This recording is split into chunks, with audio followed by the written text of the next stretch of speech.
Winter's harsh return. A late-season storm slams the capital with strong winds, blowing snow, and frigid temperatures, knocking out power to thousands across the city. Good afternoon. This is CTV News at 5. I'm Stefan. An overnight sub-zero cold snap coupled with strong winds has gripped the capital throughout the day, and it has left thousands across the region without power. CTV's Tyler Fleming is live with the latest on this. Tyler. Yeah, Stefan, after the temperatures plummeted more than 25 degrees from yesterday, many residents today have been facing flickering lights, slippery roads, and blankets of blowing snow. A mix of punishing wind gusts of up to 70 kilometers per hour and biting cold slammed the region overnight, knocking out traffic lights and triggering rolling hydro failures. At 7 a.m., the Queensway Carleton Hospital relied on backup generators, delaying some surgeries and appointments. Algonquin College was hit too, cancelling classes at its Ottawa, Perth, and Pembroke campuses until Wednesday. High winds are also challenging road crews clearing streets. It's pretty dark in the halls, or was in some of them. There's still no power in most of them there are. But classrooms, as far as I see, no power. Flickering on and off, and then stayed off. And then came on again in half an hour, went off again. I don't know what's going on. We're seeing a lot of blowing snow, which is reducing visibility, but our teams are still out there working on our main streets, our sidewalks, and we'll eventually be getting through our residential streets with some material to take any icy conditions away. More than 7,000 Ottawa customers were without power Tuesday morning, with another 34,000 affected across Eastern Ontario. Now, Hydro Ottawa says despite the challenging conditions, its crews continue to make steady progress on restoration. Stefan. All right, CTV's Tyler Fleming reporting live for us. Thank you, Tyler.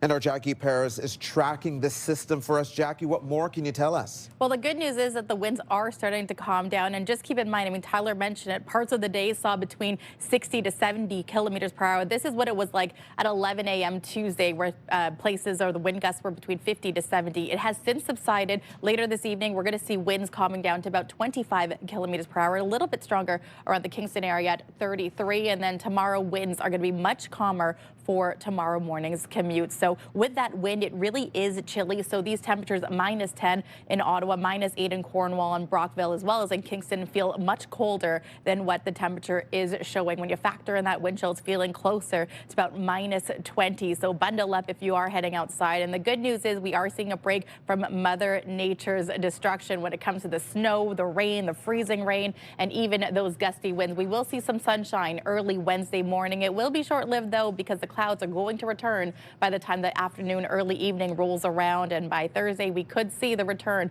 of some snow showers or flurries. But let's focus on Wednesday. Overnight conditions -11, so temperatures aren't going to be really changing by much. Tomorrow, the daytime high will be -2. These details and a look at your long-term forecast in just a bit. Stefan. All right, the sun will come out tomorrow. Thank you, Jackie.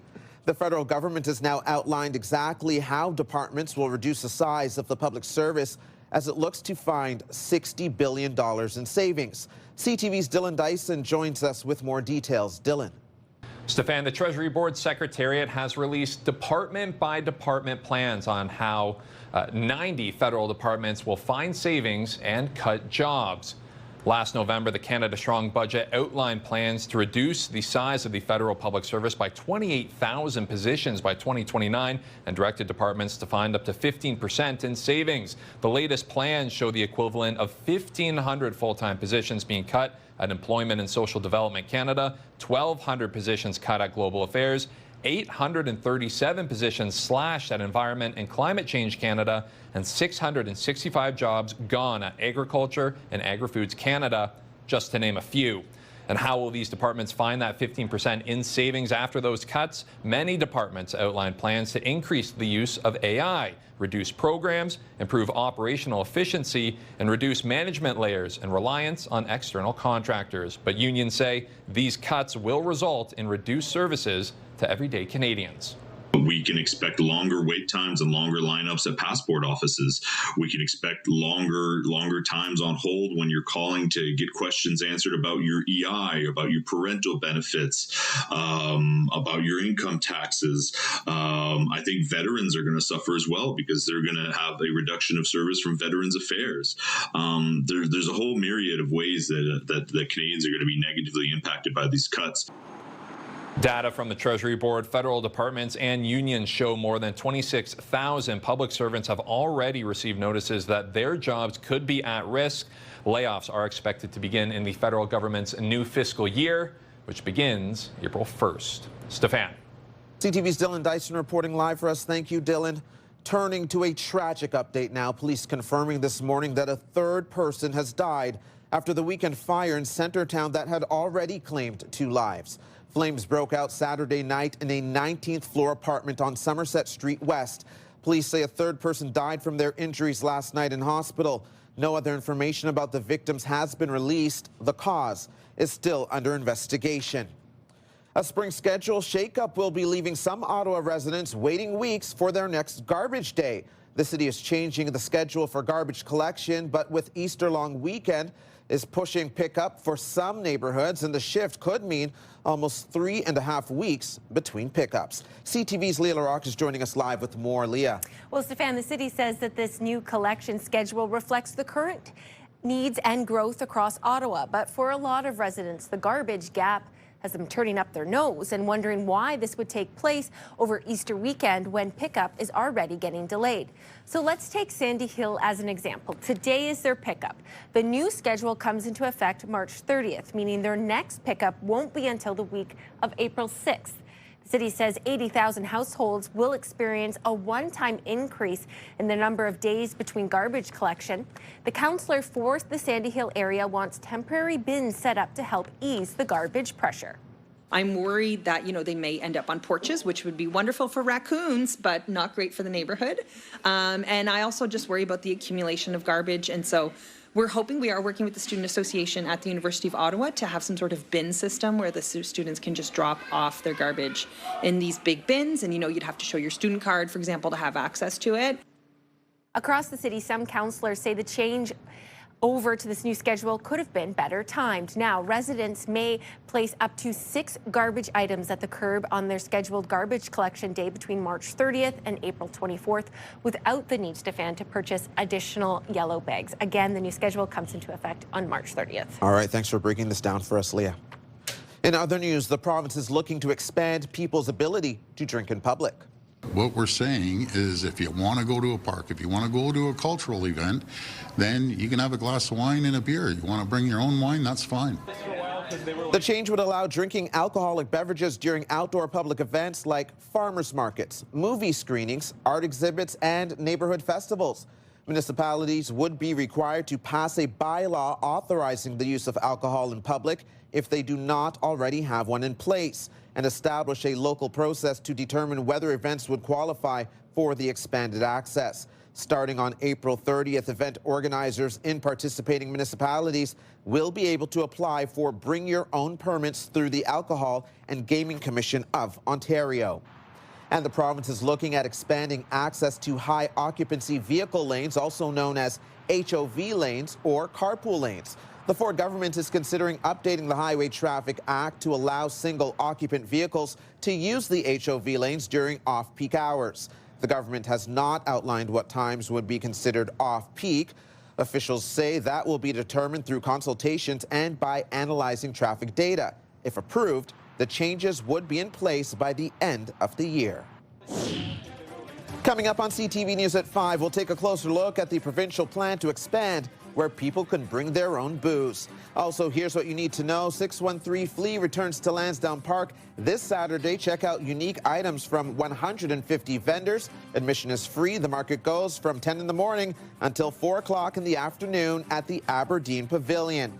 A live check on traffic right now. The 417 westbound is slow going from Parkdale to Woodruff. 174 eastbound, moderate to heavy delay around Montreal Road. No collisions to report on the Queensway right now.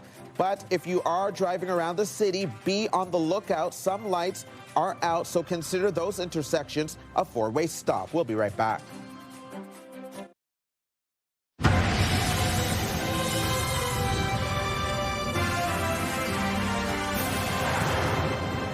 We're turning now to a new hot topic in this province. The Ontario government is planning to expand access to alcohol in certain outdoor spaces. It would allow residents to bring their own booze to more events, including some festivals and farmers markets. Today's radio question of the day is asking, what do you think about BYOB at public events? If, depending on how it does get implemented, could affect some of the funding structures for our festivals, because the messaging that we're receiving is we want our festivals to, not rely on public funding as much, and so we need to turn to new earned income models, and often our festivals have alcohol sales as a way to have their own earned revenue, so that's going to be a big consideration. Christy Cameron is here with more. And Christy, that ED makes a very strong point when it comes to conservative cuts or asking festivals or not-for-profits to look for new funding models. They're now telling people they can bring their own booze. How does that impact them? Well, what was clear to me from the conversation with the Ottawa Festival Network was that they were pretty caught off guard by this. And Tara Shannon was very graceful in the conversation, saying, we'll try to work with the city and the Ontario government to figure this all out. But, there are a lot of questions, like, what if it's not Shakespeare in the Park? What if it's not just an outdoor festival that you could bring a bottle of wine or cans of beer to? What if it's a festival that relies on alcohol sales? She worries about the impact, if they've got a beer tent or alcohol tickets, what is the economic impact of this going to mean moving forward? Is it going to take a bite out of their revenue? Some festivals may not sell booze, but businesses nearby may profit from attendees going to a restaurant or a pub for a drink after. If people can bring their own beer or wine, what does it mean? Well, you'd kind of hope that some of these questions get answered very quickly and that, like a restaurant, you're not able to bring your own food into that establishment or beverage into that establishment because they sell it. But they didn't get a heads up, Christy? No, they didn't get a heads up. They learned about this around 11 o'clock this morning. Wow. So just hours later, I was chatting with them on the show. Now, again, this is a special type of permit. So I can't really see like Blues Fest or City Folk or any of these big festivals that generate a lot of income from booze applying for this. But again, what about these smaller festivals? Yep. A lot to be worked through here, and they're hoping to steer the conversation. Trickle-down effect or impact for businesses around those festivals. Thank you, Christy. You can join the conversation and leave a comment through the Talkback feature on the iHeartRadio app. You can listen live to Christy Cameron on Newstalk 580 CFRA weekdays from 2 to 6. And now watch Christy's segments on YouTube. Subscribe to the Newstalk 580 CFRA channel. Coming up on CTV News at 5, will Alphonso Davies be ready to lead Canada into the World Cup? An update on the Team Canada star following a recent injury. Here's what else you need to know. Carlingwood Shopping Centre has dinosaur-themed March break activities planned all week, including a dino dance party, sounds fun, flower planting, meeting a paleontologist, and more. Visit their website for the full schedule, running until Saturday. Here's another live check on traffic. It is March break, so not the usual patterns kicking around the city. Bronson seeing some volume, but certainly not backed up. Things are moving well around this hour. You're watching CTV News at 5. The National Capital Region is jam-packed with incredible experiences you don't want to miss. Hey, I'm Tanea Taylor, your iHeartRadio Weekender, powered by Barhaven Ford. Get the inside scoop on all the biggest and best events every Thursday, Friday, and Saturday on CTV, Move 100, Pure Country 94, TSN 1200, and Newstalk 580 CFRA. iHeartRadio Weekenders is powered by Barhaven Ford, Ottawa's newest and largest Ford dealership, and Ontario's #1 Ford EV dealer.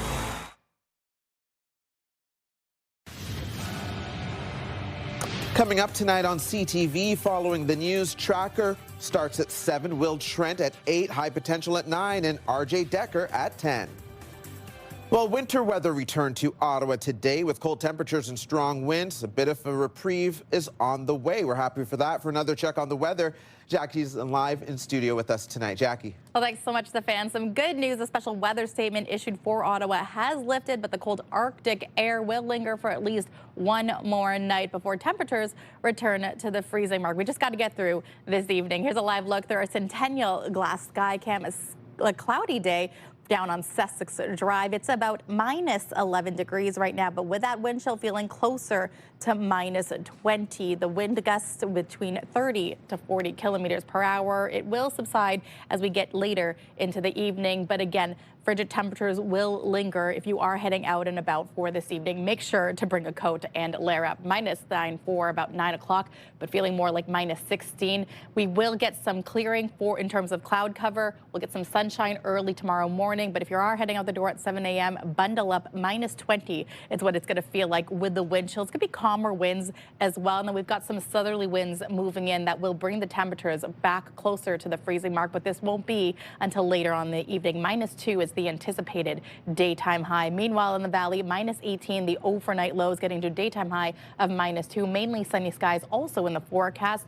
And as we look to our friends in the Seaway, it will be much cloudier, -13 overnight. There is a chance of flurries that could be moving in around the Kingston, Brockville area. Daytime high is -1 degree. So here's a closer look at what we could see into the overnight hours. Again, the clouds clearing up for lots of sunshine for Wednesday morning. This will be short-lived because by the afternoon, the clouds are going to start to roll in. Pay attention to Wednesday evening, though. Into Thursday morning, we will likely see some flurries moving in, and also parts of the region, including Pembroke and the Renfrew area. Around Thursday afternoon, we could see some freezing rain and rain moving in. It won't linger that long. It should move very quickly. And then by Friday, yes, the chance of flurries could linger, but the daytime high will be 2 degrees. You could already see the temperatures starting to warm up. We just got to get through today. So by the time Friday, spring rolls around, hopefully we will get double digits by early next week.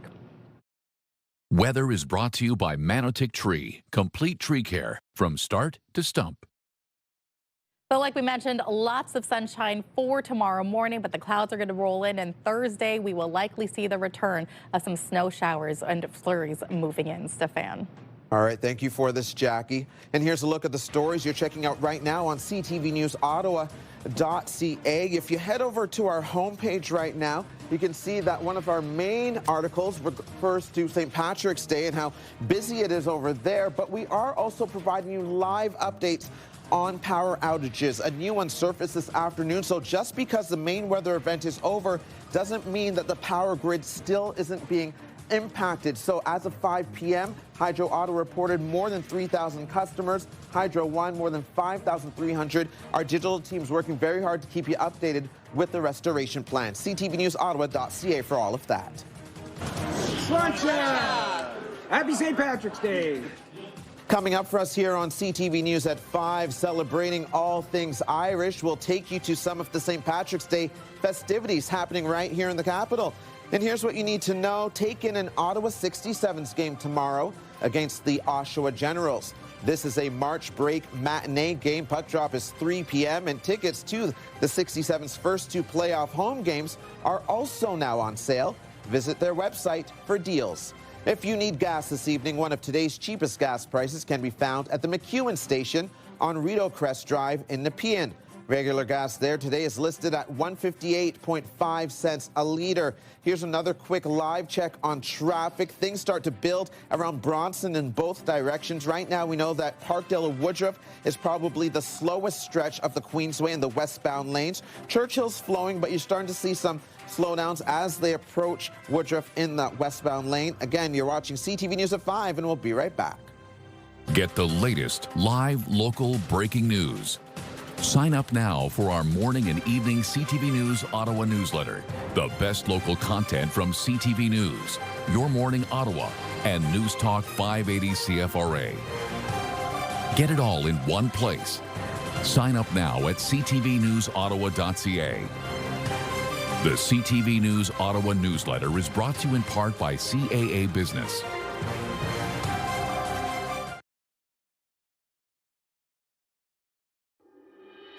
Here's another live look through our Centennial Glass Skycam. The temperature right now sitting at -11.